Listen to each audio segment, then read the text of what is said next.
रामगढ़ गांव में गर्मी चरम पर थी। सूरज जैसे आग के गोले बरसा रहा था। गांव के गरीब लोग, खासकर गोपाल का परिवार, उस तपिश से बेहद परेशान था।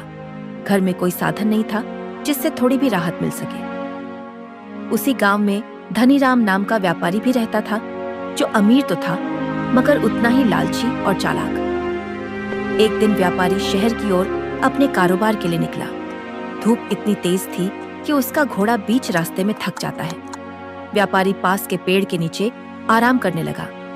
तभी उसकी कीमती पोटली, जिसमें 3 चमचमाते हीरे थे, रास्ते में कहीं गिर गई। व्यापारी ने बहुत खोजबीन की मगर पोटली का कोई निशान न मिला। अंत में उसने गांव में ढिंढोरा पिटवाने का निर्णय लिया। सुनो सुनो सुनो, रामगढ़ के लोगों, सब ध्यान से सुनो। व्यापारी धनीराम की कीमती पोटली, जिसमें 3 हीरे थे, रास्ते में कहीं खो गई है। जो भी आदमी वो पोटली ढूंढकर व्यापारी जी को लौटाएगा, उसे इनाम में पूरे 10 सोने के सिक्के दिए जाएंगे। भाग्य आजमाने का यही मौका है, तुरंत खोज में जुट जाओ। अरे भाई, ये व्यापारी हमें मूर्ख समझता है क्या? ऐसी तपती लू में कौन उसके हीरे के लिए जान जोखिम में डाले? और अगर सच में किसी को पोटली मिल भी गई तो यह कंजूस व्यापारी एक सिक्का भी नहीं देगा। सब चाल है उसकी। बिल्कुल सही कहा।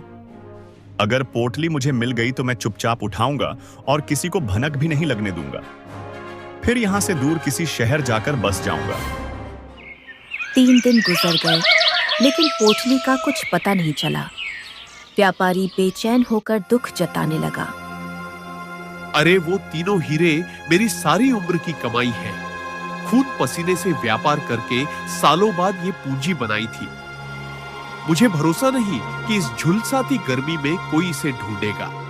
अगर किसी ने ईमानदारी से लौटाया तो उसे मैं मेहनत का एक सिक्का दे दूंगा, मगर अगर किसी ने धोखाधड़ी की तो उसे सजा जरूर दूंगा।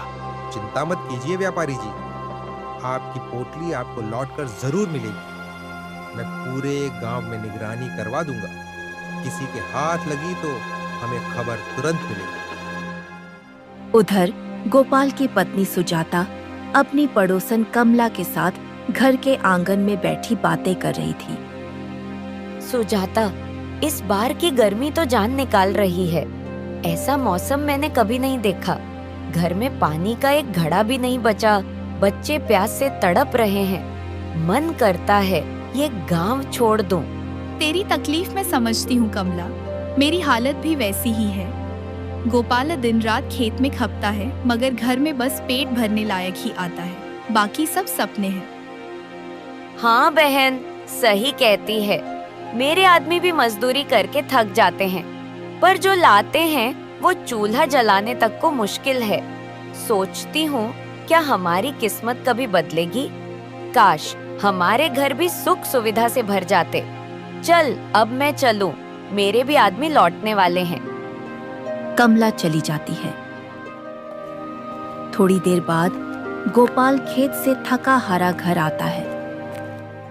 ये गर्मी अब बर्दाश्त नहीं होती। तुम्हें रोज धूप में झुलसते देख मेरा दिल टूट जाता है। मेहनत करके भी बस 2 रोटियां ही मिलती हैं। क्यों ना तुम मजदूरी का दाम थोड़ा बढ़ा दो? तुम ठीक कहती हो सुजाता। अब वक्त आ गया है कि मेहनत का सही दाम मिले। आज से मैं अपनी मजदूरी बढ़ा दूंगा। कम से कम इतना तो हो कि एक दिन की कमाई से घर ठीक से चल सके। इतने में गांव का जमींदार हरिनाथ उनके घर आ पहुंचा। गोपाल, मेरे खेतों में पानी की कड़ी जरूरत है। गर्मी ने सब कुछ सुखा दिया। तुम तालाब से पानी खींचकर खेतों तक पहुंचा दो। मैं कुछ दिनों के लिए बाहर जा रहा हूं, लौटकर तक काम पूरा दिखना चाहिए। जमींदार जी, मैं मेहनत से पीछे नहीं हटता, लेकिन तालाब से पानी लाना इस धूप में आसान नहीं। आधी जान निकल जाती है। इसीलिए मैंने ठान लिया है कि अब एक दिन की मजदूरी के 2 अशर्फियां लूंगा, ताकि मेरा परिवार भूखा न सोए। यही मेरा हक है। क्या पागलपन है ये गोपाल? डबल मजदूरी मांगेगा तू? एक अशर्फी में ही बहुत लोग काम करने को तैयार हैं। मैं तो तुझे ईमानदार समझता था, मगर तू तो लालची निकला। सुन ले, कोई तुझे 2 अशर्फियां नहीं देगा। भूख से तड़प कर मरना पड़ेगा तुझे। जमींदार ताना कसकर वहां से चला गया। सुजाता, देखा तुमने? हमारी मेहनत का पसीना इन लोगों के लिए पानी से भी सस्ता है। जमींदार को मेरी मेहनत की असली कीमत सुनते ही आग बबूला हो गया। दिन रात जलकर भी मेरी मेहनत की कोई कद्र नहीं। कभी कभी लगता है कि इस गांव में मेरी ईमानदारी ही मेरी सबसे बड़ी दुश्मन है। गोपाल, तुम्हारी ईमानदारी कमजोरी नहीं, तुम्हारी सबसे बड़ी पहचान है। तुम्हें यूं तड़पते देख मेरा दिल टूट जाता है, लेकिन तुम चिंता मत करो, मैं हमेशा तुम्हारे साथ हूँ। सुजाता, तुम्हारा सहारा ही मेरी हिम्मत है। अब से मैं तय कर चुका हूँ, 2 अशरफियों से ज्यादा कभी काम की मजदूरी नहीं लूंगा। यह कहकर गोपाल काम की तलाश में निकल पड़ा। रास्ते में कुएं के पास उसे एक पोटली दिखाई दी। उस पोटली में 3 चमचमाते हीरे थे। वह नजारा देखकर उसका मन कांप गया। ये सिक्के किसी बेचारे की सारी मेहनत की कमाई लगते हैं। जिसने खोए होंगे उसका तो जी घबराया जा रहा होगा। हाँ, अगर मैं रख लूं तो घर की तंगी तो कुछ कम हो जाएगी, मगर मन का चैन हमेशा के लिए चला जाएगा। ईमानदारी ही मेरी असली दौलत है, इसे मैं बेच नहीं सकता। ये थैली तो इसके मालिक तक ही पहुंचानी पड़ेगी। वो उन हीरों को लेकर वापस अपने घर लौट आता है। अरे जी, आप तो काम की तलाश में गए थे, फिर इतनी जल्दी कैसे लौट आए? ये तपती गर्मी आपको और थका भी रही है या फिर कोई और वजह है? मेरा मन बड़ा घबरा रहा है। साफ साफ बताइए, आखिर बात क्या है? सुजाता, गर्मी ने नहीं, इस पोटली में मिले हीरों ने मेरी नींद उड़ा दी है। ये किसी की बरसों की कमाई होगी। बेचारा जिसने इसे खोया होगा, उसकी हालत सोचकर ही मेरा दिल कांप रहा है। अगर मैंने इसे वापस न किया तो मैं खुद को कभी माफ नहीं कर पाऊंगा। आप भी अजीब हो गोपाल, जो चीज किस्मत से हाथ लगी है उसे छोड़ते हैं क्या? भगवान ने हमारी गरीबी देखी होगी, तभी ये 3 हीरे हमें दिए हैं। यही हमारी तकदीर बदल देंगे। लेकिन सुजाता, हम किसी और का हक कैसे रख सकते हैं? कौन जाने ये हीरे किसी की बेटी की शादी के लिए बचाए गए हों। अगर तुम्हें लौटाना ही है तो ठीक, लेकिन मेरी एक शर्त है। अगर 7 दिन में मालिक मिल जाए तो दे देना, वरना ये पोटली हमारी होगी। ठीक है सुजाता, मैं 7 दिन तक इंतजार करूंगा।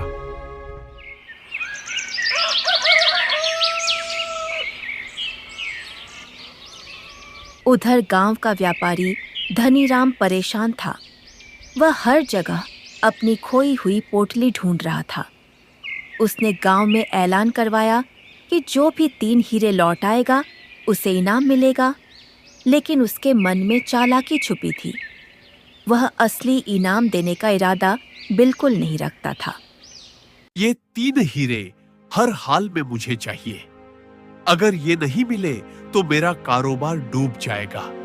एक काम करो, फिर से घोषणा करवाओ और कहो कि लौटाने वाले को आधा हिस्सा मिलेगा।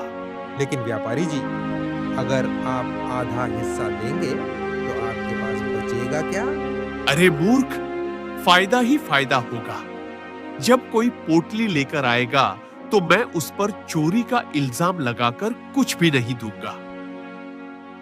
गांव में फिर घोषणा गूंज उठी। गोपाल ने भी यह सुना और सुजाता को खबर दी। सुजाता, ये 3 हीरों की पोटली हमारे गांव के व्यापारी हरिनाथ की ही है। उसने घोषणा करवाई है कि लौटाने वाले को आधा हिस्सा मिलेगा। झूठा है वो। इतना लालची आदमी आधा हिस्सा देगा, ये उसकी कोई नई चाल होगी। तो मैं क्या करूं? अगर उसे पता चल गया कि पोटली मेरे पास है तो वह छीन भी सकता है और बेइज्जती भी करेगा। इसीलिए अच्छा यही होगा कि मैं पोटली लौटा दूं, चाहे इनाम मिले या ना मिले। ठीक है, जैसा तुम्हें ठीक लगे वही करो। गोपाल पोटली लेकर व्यापारी हरिनाथ के पास पहुंचा। हरिनाथ तीनों हीरे देखकर भीतर से बेहद खुश हुआ, लेकिन उसकी चालाकी और भी बढ़ गई। व्यापारी जी, मेरा नाम गोपाल है। यह आपकी कीमती 3 हीरों की पोटली मुझे रास्ते में पड़ी मिली थी। इसे लौटाने आया हूं। लीजिए, आपकी अमानत। हरिनाथ वो हीरे लेकर मन ही मन सोचने लगता है। अब यह इनाम मांगेगा, पर मैं इसे ऐसा सबक सिखाऊंगा कि जिंदगी भर याद रखे। ये हीरे तो टूटे हुए लग रहे हैं, अब तो ये आधी कीमत के भी नहीं रहे। लगता है तुमने पहले ही इनमें से अपना हिस्सा निकाल लिया।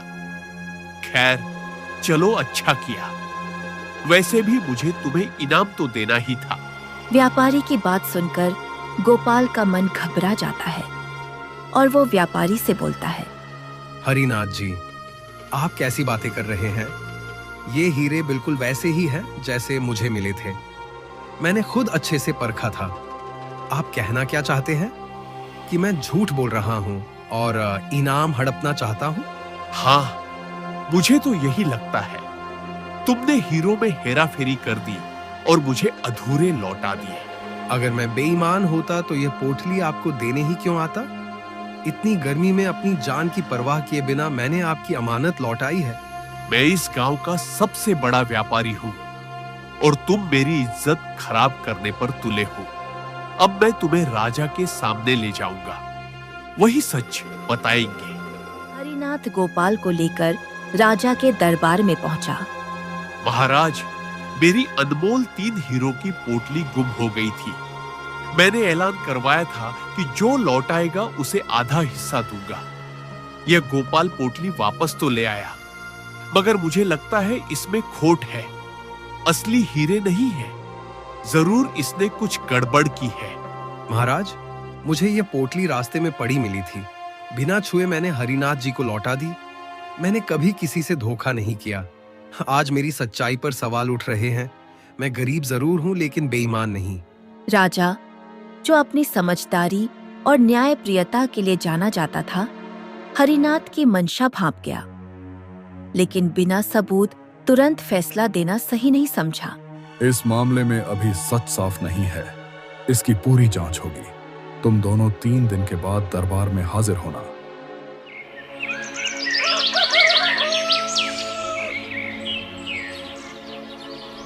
तीन दिन बाद दरबार में दोनों को बुलाया गया। तुम्हारा कहना है कि तुम्हारे पास 100 सिक्कों के बराबर कीमती 3 हीरे थे, तो फिर ये टूटे हुए हीरे तुम्हारे कैसे हो सकते हैं? जाओ, अपनी असली खोई हुई चीज ढूंढो। गोपाल, ये पोटली तुम अपने पास रखो। अगर 2 हफ्तों में इसका असली मालिक सामने आया तो लौटा देना, वरना ये तुम्हारी होगी। राजा का फैसला सुनकर हरिनाथ बुरी तरह तिलमिला उठा, मगर चुपचाप दरबार से निकल गया। मैंने शुरू से ही व्यापारी की नीयत पहचान ली थी। तुम्हारी ईमानदारी के लिए यह पोटली अब तुम्हारी है। महाराज, आपका न्याय हमारे लिए आशीर्वाद है। हमें गर्व है कि हमारे ऊपर आपका साया है। राजा ने गोपाल की सच्चाई देखकर उसे और धन भी भेंट किया। गोपाल घर लौटकर सारी बातें सुजाता को सुनाता है। ये सब तुम्हारी ईमानदारी का फल है। मुझे विश्वास नहीं हो रहा कि राजा ने तुम्हें पोटली और धन दोनों दे दिए, लेकिन मेरा मन कहता है कि ये हीरे व्यापारी को लौटा दो। उसने अपनी गलती मान ली है। हमें किसी का हक नहीं रखना चाहिए। सुजाता, तुमने वही कहा जो मेरे दिल में था। अगर हमने भी लालच किया तो हमारी ईमानदारी का क्या अर्थ रह जाएगा? मैं पोटली लौटा दूंगा। गोपाल पोटली लेकर दोबारा हरिनाथ के घर पहुंचा। अब फिर क्यों आया है गोपाल? पोटली तो ले ही गया, अब मेरी जान लेने आया है। नहीं हरिनाथ जी, मैं आपकी जान लेने नहीं बल्कि आपकी पोटली लौटाने आया हूँ। मैं नहीं चाहता कि मेरी वजह से आपके साथ नाइंसाफी हो। गोपाल, आज तुमने मेरी आंखें खोल दी। मैंने लालच में आकर तुम पर झूठा इल्जाम लगाया। सच यह है कि पोटली शुरू से ऐसी ही थी। असली दौलत ईमानदारी है। मुझे माफ कर दो। हरिनाथ जी, इंसान गलती करता है, लेकिन उसे सुधार लेना ही सबसे बड़ी अच्छाई है। अब आगे कभी किसी को धोखा मत देना। हरिनाथ को अपनी गलती का गहरा एहसास हो गया। उसने ईमानदारी से व्यापार करना शुरू कर दिया और सुजाता भी सच्चाई और संतोष के साथ सुख शांति से जीवन बिताने लगे।